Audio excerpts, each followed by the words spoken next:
Hi, this is Michael from Neatline Antique Maps, and today we're looking at a woodcut map made just decades after the voyages of Christopher Columbus, and indeed one that was bound up in the 16th century controversies over discovery credit and the naming of the New World. So let's take a look. The map is based on a 1513 map by Martin Waldseemüller with this continuous coastline between North and South America. Now, Waldseemüller is famous for having put the name America on a map for the first time, which he did after Amerigo Vespucci, and he gave it the feminine ending because Asia, Europa, and Africa, all the other continents had feminine endings. But Waldseemüller soon backtracked, never put America in this way on a map again, and started giving more credit to Christopher Columbus. Laurent Fries's map, which we have here, is part of this cartographic legacy. You can see starting in South America that it's really a map that is designed to propagate the legacy of Christopher Columbus as the discoverer of the New World. Fries has added this wonderful depiction of cannibals and this crazy monster or opossum-like creature, but he's also kept the original 2 lines of text by Waldseemüller, which state that this and adjacent lands were discovered by Columbus under the authority of the King of Castile.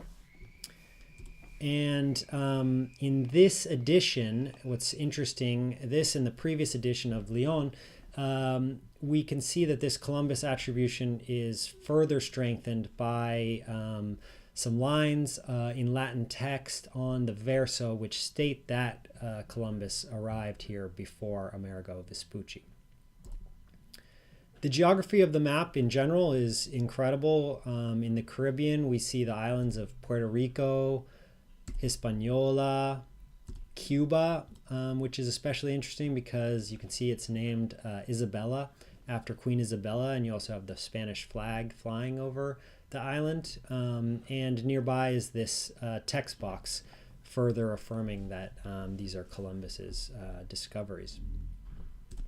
If we look to North America, we see this remarkable depiction of Florida, the sources for which are unknown, and the Gulf Coast filled with all these spurious islands.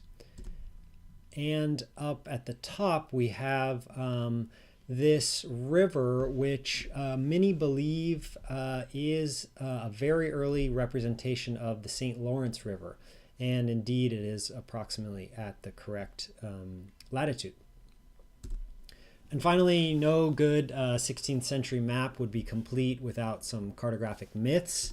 Here we have these 2 phantom islands, Brazil, which is a circular island with either a river or a strait running through it. It's said to be cloaked in mist, always except for one day every 7 years, or some believe that it rose from the sea for one day every 7 years. This is off the coast of Ireland, as well as the island of Maida, which is one of the most enduring cartographic mysteries of them all, being depicted on maps for over 5 centuries, despite no written sources describing an actual landing on the island.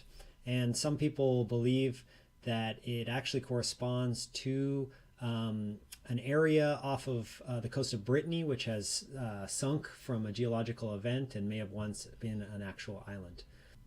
Thanks for joining us for this quick look at an incredible map.